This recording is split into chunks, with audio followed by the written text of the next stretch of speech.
Right, ladies and gentlemen, if you're joining the People's Media for the first time, we are a fairly small channel, an affiliate of the Civic Lens KE, and with your support over the past 1 month when we started this channel, the People's Media, as a reporting channel of our main channel, we have garnered over 100 subscribers. We have also met over 4,500 watch hours.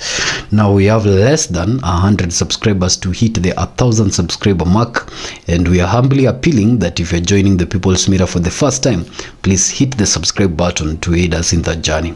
In this episode of the People's Media, we want to put before the mirror the statements that now have the likelihood of dividing the Dap Kenya party, with Natembea threatening to bolt out and form his own party. And after that, we'll also take a look at the Ruto-ODM deal, and now the statements that are being unveiled by silent individuals that are both observers and key players in this arrangement of the intentions of the president with the ODM party moving into 2027.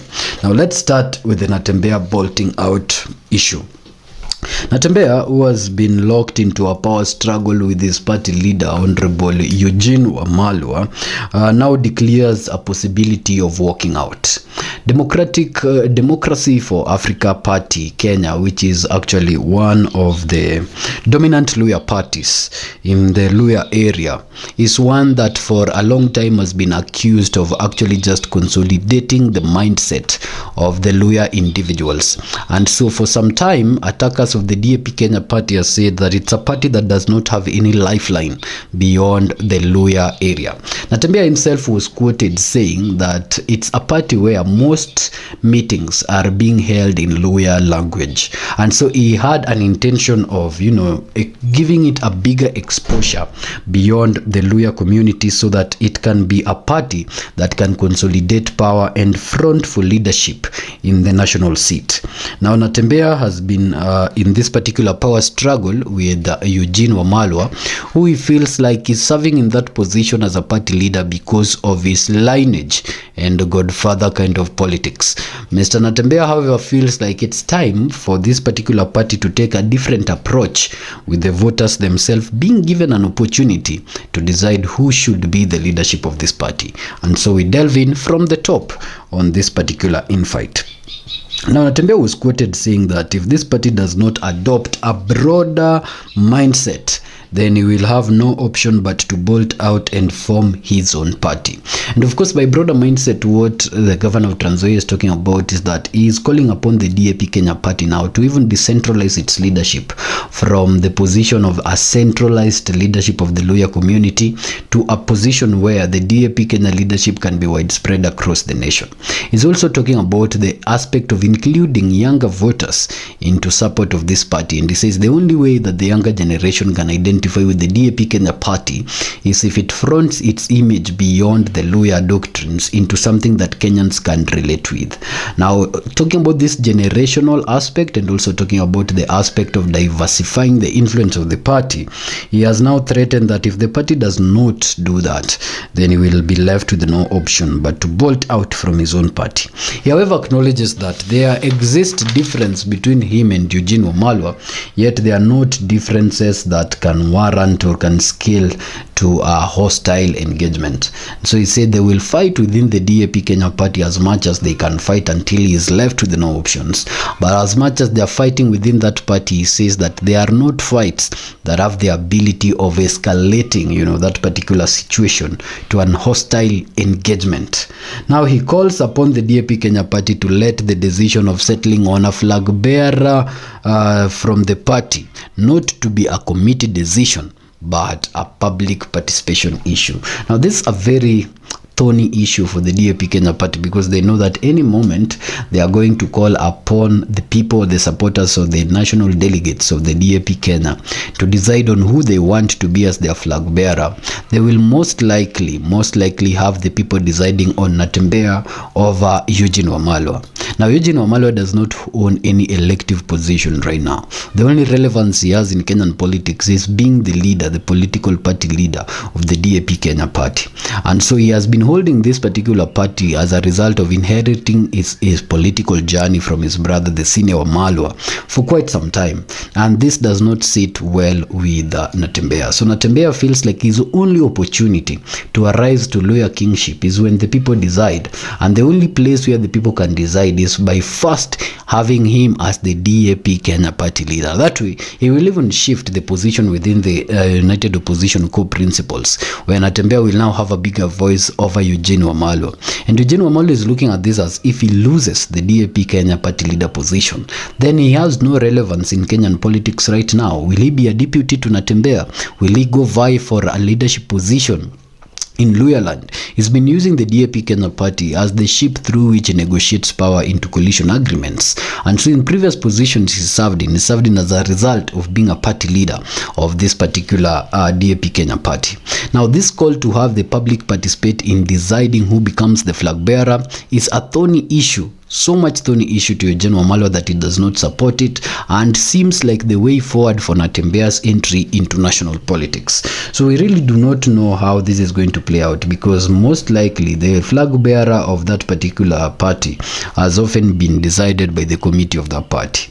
Now moving into 2027, we are going to see a different trajectory. If they go ahead and decide the way they've been doing before, then Natembeya is going to bolt out and start his own party. And what's the threat of Natembeya bolting out and starting its own party? One is the death of the DAP Kenya party. If he bolts out, the first thing he'll want to do away with is the DAP Kenya party and the influence of Kijana Wamalwa, because they won't be like two cocks competing over the same dominance of one area. So that is something that they are looking at. They don't want Natembeya out, and they know very well that if they give the people an opportunity to choose between Natembeya and Eugene will most likely going to be out. So other than the ODM party, and these are the parties that are currently struggling, the DAP Kenya party is on the spot with its leadership moving into 2027. He was quoted saying that supporters of the party no longer need candidate propelled by a godfather. Of course, he says that the leadership of Eugene is largely premised on the fact that it was godfather handed, and now Natembeya says that it's time that the candidate that will lead the DAP Kenya as a flag bearer into 2027 win the trust of the people. And he advocates that the only way that a candidate can win the trust of the people is if you put the candidates to be chosen by the people. So these statements challenging the historical way of doing things under DAP Kenya is just but a minor reflection of what's going on within the United Opposition. The United Opposition is right now in a situation where they are putting face of unity, because that's what their supporters are calling for, that they look united up to 2027. But reports are that underneath, within the parties themselves, there are infights. And as the parties also interact with other parties, there are infights. Within the core principles themselves, there are infights. And as they interact with other core principles, there are infights. But they are taking this as the democratic aspect of the United Opposition, with others saying that building a coalition is very, very hard and sometimes very rubby, and so it calls upon each and everyone to tolerate each other moving forward. That is what they've been doing. Now Pauline Njoroge, who is actually a strategist for the Jubilee Party, calls this entire arrangement not only within the DAP Kenya leaders, that is Natembeya and Eugene Wamalwa, but entirely within the arrangement of the United Opposition as cannibalism. She says that this is cannibalism because each of these principles seem like they are looking forward into toppling each other than into building a coalition that will topple Ruto in 2027. And of course, the statements of Ms. Njoroge, if we could comment briefly from the People's Mirror, narrow this. It narrowed the images of what we have seen of Nairobi zoning. It narrows now the contest within the DAP Kenya party. It narrows Wiper statements. It narrows Jeremiah Kioni's distancing himself from the statements of Rigathi Gachagua. It seems like a system of cannibalism, really. And the lady now says that the fighting individuals' selves rather than uniting for common cause will be the cannibalism end of the United Opposition. Remember 2 months ago, Manyata Member of Parliament Gitonga Mukunji was quoted saying that the United Opposition is nothing and it should be disbanded. And it was remembered he said that the only serious candidates in the United Opposition are Kalonzo Musyoka and Rigathi Gachagua. Context, he was making these statements after the DCP was flowed over to actually, stop fronting a candidate and stop supporting Mbui, just so as to join hands in support of the DP's candidate in that area, which they have since lost. And prior to them starting campaigns, Mr. Mukunji complained and said that the DCP party leader, Honorable Gachagua, and the Wiper party leader, Honorable Kalonzo, were the only sensible members of the united opposition, called this whole thing a sham, calling for disbanding. So this tells you the image, or rather the attitude, that even members of the united opposition, some of them, have towards the arrangement. Linturi, who is also a co-principal within this arrangement, but is hardly seen, now says that these things are possible during formation of coalitions. Sometimes it gets very, very difficult when a coalition is being formed, and he maintains that above all, one term is real, and they are going to rally behind one candidate to ensure that Ruto goes home one term. So he tries to downplay the aspect of the fights within the united opposition, saying that these are things that often happen within coalition formation, but maintains that the major goal, being to oust Ruto through a one term, still remains the goal of the united opposition. Now, Matiang'i has also echoed this statement, saying that one term is the goal, and they are going to face Ruto with that one term slogan. But as it stands, the united opposition only seems like they're putting face, ladies and gentlemen, but beneath that face, there's a lot that is going on that calls for attention, calls for unity, unification, moving into the major polls in 2027. Away from them, that's the Dap Kenya party contest under the united opposition, is the Ruto-ODM deal. Now, the Ruto-ODM deal has had its attacks. We have done 2 episodes of it over 1 week, just this week, so we will not put much airtime on it. And it has both reactions coming from the players of the Ruto-ODM deal and also players that are outside the Ruto-ODM deal but are observers of what is going on inside the Ruto-ODM deal. And to this end, you would say that sources now allude that close allies to Ruto have revealed that Ruto's main intention is just to weaken ODM and to weaken it systematically, that just ahead of 2027 he will render it irrelevant in those major elections. Now, before we go on deeper, you remember sometimes back Cherigei making statements that the only position they will leave for ODM ni wazee wa kijiji. Those statements should not be taken lightly, as ahead of now these sources saying close allies reveal that that is the plan. But how would you weaken ODM if you wanted to weaken ODM? First, overwhelm the leadership so much that the leadership makes mistake. Also, overwhelm the leadership with emotion, overwhelm the leadership with changes, overwhelm the leadership with the work, overwhelm the leadership with anything that will push the leadership to the brim so that they make mistake. Because once a mistake is made from the top, it trickles down. And now with overwhelming the leadership, you would see that the leadership of the party right now, which is balancing between Wanga and Oburu, seems to be overwhelming the people that are handling this stuff. Wanga has a lot in her plate, that now she's not only handling the Homa Bay issues internally, she's attacking the position of PS Omolo for actually helping Aroko in the recently concluded campaigns. So she's going for her enemies, she's consolidating the party, she's restricting party enemies, all this without support. Remember when she was limiting Rigathi Gachagua as an enemy of the party, the Odinga family accepted any leader who wanted to visit the burial. Now she is attacking Oyugi Magwanga and Aroko. The people from Homa Bay actually feels like they need PS Omolo, Aroko and Oyugi Magwanga than they need Wanga. So these particular issues will first discredit the position of Wanga. Once you discredit the position and leadership of Wanga, you leave the people dispersed, looking for a fresh leader within the party. You can't really say that Oburu leads the ODM party politically right now. He makes political statements, he presents himself celebratory for political functions, but he does not have the marshal that runs the ODM party right now. While this is happening, disunite the members within the party. The younger members are disunited. They do not want to follow Wanga, yet they still want to be in the party. Others do not want to follow Oburu into broad-based government, yet they still want to be in the party. The younger ones like Winnie and Babu Owino are looking for leadership positions within the party.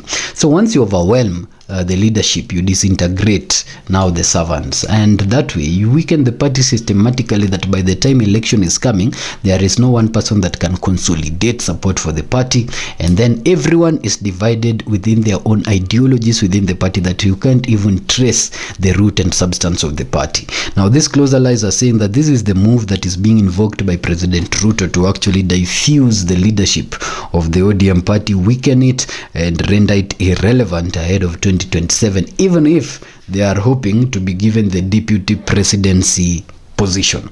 Other than that, ladies and gentlemen, now Gachagua himself has also commented on the ODM Ruto pact, and Gachagua has advised ODM to wake up before it is too late. He has also faulted President Ruto for killing the ODM party. He's telling the ODM party to wake up before it's too late, as someone who is experienced from working with President Ruto, and perhaps he sits in a position where he feels like if the ODM party keeps their relationship with President Ruto, then this will be the end of the ODM party, in that they will be destroyed without knowing they're being destroyed, and by the time they are realizing, it will be too late. Of course, Rigathi Gachagua is at a perfect place to give such an advice, because he himself was in a relationship with the Ruto and was destroyed and almost declared irrelevant before it was too late. So the ODM party should not shy away from taking that advice from Gachagua, who has been in those places. Now he has also faulted Ruto for killing the party. He has said that ODM party has been known for over 20 years as being the defender of democracy in this country, and so being subsumed into the government through Ruto, he says, takes away a very important party from a democratic space, hurting the growth of democracy in Kenya.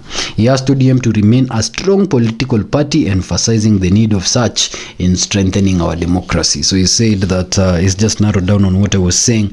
He's trying to point out the fact that ODM has been very strong. It's been very, very strong in defense of democracy, and so subsuming it takes away some strong party out of the democracy bench. He now says that ODM has since been sold with a section of leaders and will lose all seats in Nairobi 2027. The conversation of selling ODM has been going on for quite some time, including the celebrations of ODM at 20, where certain members were feeling, Winnie Odinga included, was quoted saying that certain members of the ODM work with them during the day but plans to sell the party at night. And so now Rigathi confirms that certain individuals have actually sold the party.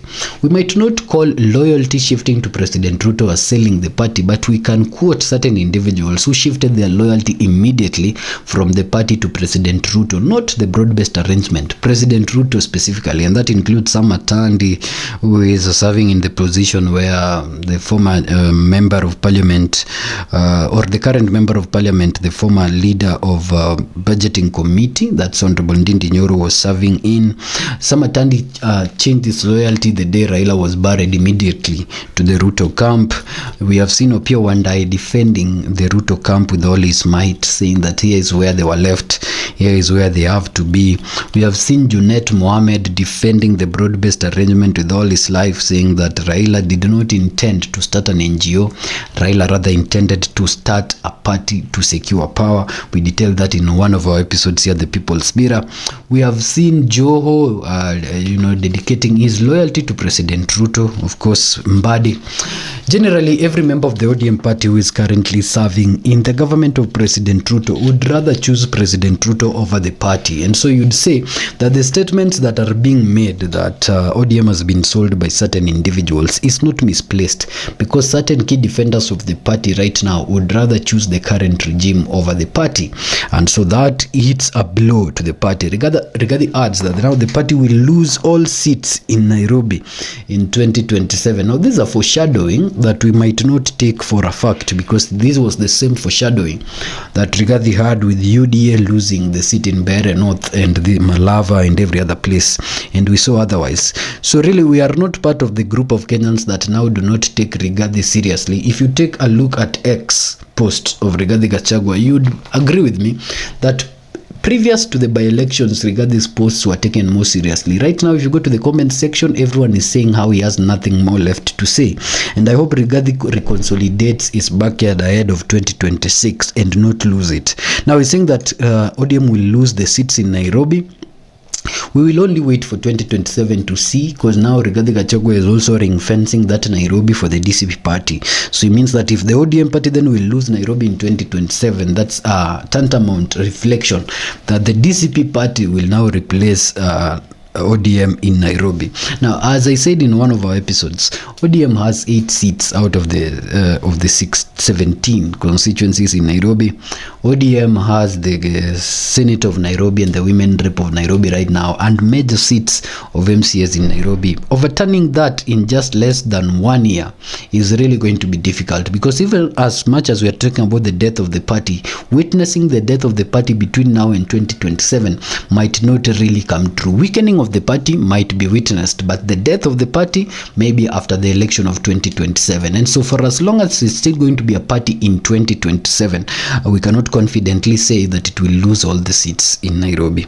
Then Rigathi Gachagua ramages post Mukisa Kitui. Of course, people have said that if you take a look at how Rigathi Gachagua has been handling the matters of the united opposition, he comes out as the spokesperson, diluting the influence of Mukisa Kitui that they appointed to the secretariat sometimes back.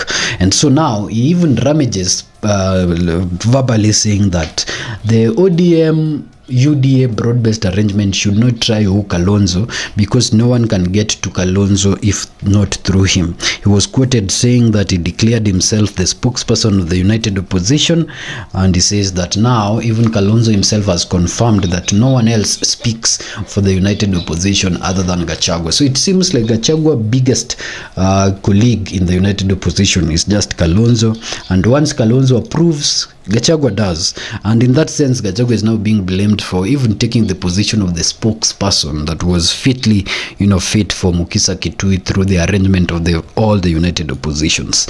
Now, while we are taking a look at the statements of whether or not ODM will survive, or whether it's been sold, or whether or not the united opposition now has transferred from Mukisa Kitui being the spokesperson to Rigathi Gachagua, the next report, this is the concluding statement, the next report of the agreement, the broad-based arrangement agreement, is set for 2 days. Today is 4th of December, the third report actually, but the next subsequent report, the third report, after the first was in August, the second was on 6th of October. So the third report for the position of the 10-point agenda will be issued in 2 days. And now people are looking at that report, and also the last report that will be issued on March 7th, as the key determinants on the relationship of Ruto and ODM, and in the implementation of the 10-point agenda, to establish whether or not ODM is being weakened or the ODM party is being strengthened ahead of the 2027 major polls. Ladies and gentlemen, it's been a pleasure recapping that for you here at the People's Mirror. If you're joining our channel for the first time, please hit the subscribe button.